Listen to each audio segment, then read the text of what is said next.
Welcome to another episode in our series on the new Vertical Agreement Block Exemption Regulation, or VBER. One of the main drivers behind the specific changes in this new regulation is the rapid growth of online sales and e-commerce.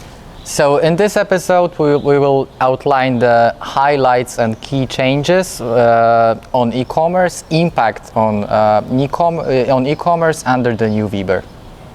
Under the previous VBER, online sales were only addressed as part of active or passive sales.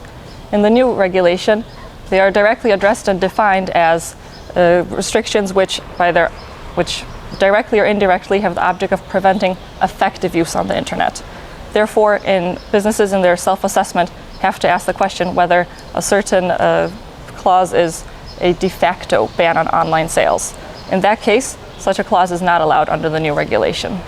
So online marketplaces are platforms which allow the connection between the merchant, the producer, the distributor of a certain product, and the final customer. The most prominent examples of such platforms are Amazon or eBay, or Allegro, mainly active on the Polish market and more widely in the CE.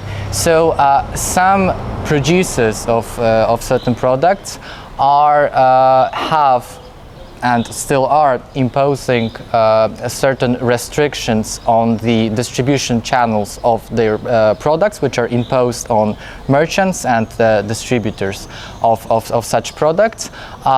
Those are justified mainly by the necessity of protecting the brand image, so they mostly concern the premium or more luxury segments of certain goods, and such restrictions were historically subject to multiple decisions and judgments of various competition authorities and competition courts. But right now, with the introduction of the new VBER, this issue will be explicitly stipulated in the law.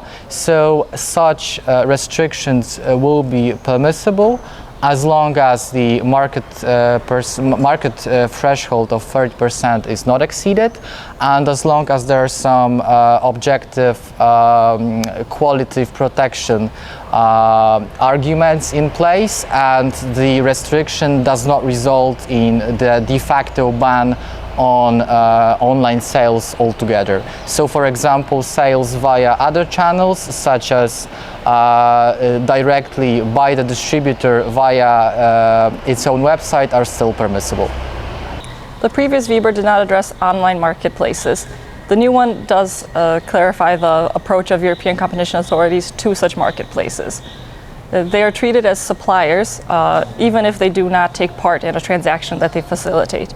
In consequence, such online marketplaces, once again, like Amazon, eBay, or Allegro, cannot set prices or indicate minimum prices to their sellers. However, they also do not have a duty to carry the products of a specific seller. So we're sure that many of you use price comparison tools as customers in order to compare the prices of a product that we're interested in, and compare the price of such products of such product on different distribution channels, on different websites. So such tools will now be regarded as an online advertising tool under the new VBER, since they result in a redirection of a potentially interested customer to the website of a distributor on which the products are sold. So under the new VBER, any direct or indirect restriction on using price comparison tools would be regarded as a hardcore restriction, and therefore will be not permissible no matter the market shares of the parties to such agreement. Thanks for joining us for this episode. We hope that you found it informative and useful. Watch this space and follow us on LinkedIn and Facebook for more videos in our series.